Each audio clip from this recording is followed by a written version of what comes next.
Hola, soy Xochitl Huerta. Con esta lección se pretende que conozcas aspectos de la actualidad del problema filosófico del conocimiento a partir del análisis de las propuestas de falsabilidad y de los paradigmas con la finalidad de entender las vías alternas para obtener conocimientos. Veamos los antecedentes, el positivismo y el empirismo lógicos. El término positivismo fue acuñado por Augusto Comte, quien consideraba que el conocimiento debería estar basado en la experiencia. A partir de los trabajos del Círculo de Viena, el positivismo lógico acepta solamente dos formas de investigación que pueden producir conocimiento: la investigación empírica, que es la tarea de los científicos, y el análisis lógico de la ciencia, que es la tarea de los filósofos. Karl Popper y la falsabilidad. Dentro de la filosofía de la ciencia ocupa un destacado lugar el planteamiento de Karl Popper. En su libro Lógica de la investigación científica, establece la siguiente tesis central: las teorías científicas no pueden ser confirmadas mediante un proceso de inducción. Con esto rechaza las formas de verificacionismo científico. Así surge el falsacionismo. Para Popper, el principal problema de la filosofía de la ciencia es el establecimiento de un criterio para distinguir las teorías científicas de la metafísica y las pseudociencias. Tal criterio dice que una proposición es científica solo si puede ser falsada por la experiencia. Esta falsabilidad debe considerar el rechazo de cualquier tesis empírica en cuanto aparece una sola instancia falsadora. La ciencia progresa a medida de las conjeturas que realizan los científicos, yendo más allá de los datos disponibles. Posteriormente, el científico contrasta sus teorías, tratando de refutarlas.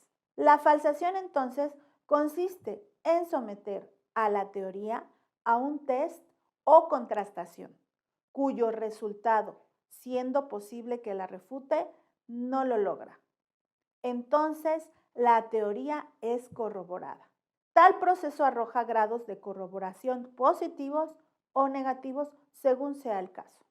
El desarrollo de la ciencia se reduce a un proceso de conjeturas y refutaciones, que es también otra importante obra de Popper, ya que los científicos ofrecen hipótesis sin fundamento lógico y luego tratan de refutarlas. Popper defiende que la lógica deductiva es la que se encuentra detrás de ese proceso, rechazando con ello la inducción tan sostenida por el empirismo. Ahora hablaremos de Thomas Kuhn y su concepto de los paradigmas. Para Thomas Kuhn, la ciencia no progresa ni mediante verificación, ni mediante la falsación, ni mediante la acumulación del conocimiento. Lo hace a partir de revoluciones científicas. En su libro La estructura de las revoluciones científicas, analiza el caso emblemático de la revolución copernicana para establecer que el cambio de las presuposiciones y conceptos de una ciencia, así como de su estructura, son rupturas de sistemas que cambian el enfoque de las investigaciones científicas. El concepto central usado por Kuhn para explicar el funcionamiento de una ciencia en un periodo de tiempo determinado es el de paradigma. Un paradigma es la idea que rige la investigación científica y que define los límites de la misma. Estos paradigmas entran en crisis a medida que surgen problemas que son incapaces de resolver los científicos bajo sus perspectivas. Estas se llaman anomalías. Cuando las anomalías se acumulan, se genera una crisis en el paradigma, lo cual lleva a la ruptura, conocida como revolución, con el cambio de paradigma a uno que sea capaz de resolver las anomalías.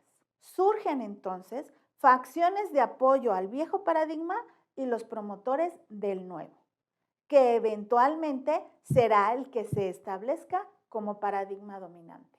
Entonces, para Kuhn, el cambio de un paradigma a otro no es un proceso acumulativo, sino de ruptura, que es finalmente una revolución científica.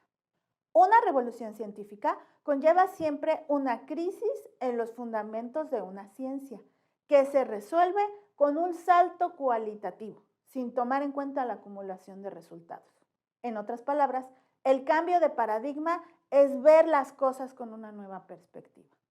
La acumulación de conocimiento únicamente se da en el periodo de dominio de un paradigma conocido como ciencia normal, pero este se verá interrumpido cuando el paradigma entre nuevamente en crisis y sea sustituido por otro nuevo. Como conclusión, podemos afirmar que entre Popper y Kuhn hay tanto puntos afines como discordancias importantes. Dentro de las coincidencias, ambos señalan que la ciencia no progresa por acumulación de soluciones a problemas. Lo que hace a la ciencia progresar es en ambos autores la aparición de nuevos problemas. Entre las principales diferencias encontramos que Popper no acepta dentro de la epistemología ninguna consideración psicológica o sociológica, mientras que para Kuhn siempre se encuentran presentes tanto en el desarrollo de la ciencia como en el del método científico. Gracias por tu atención.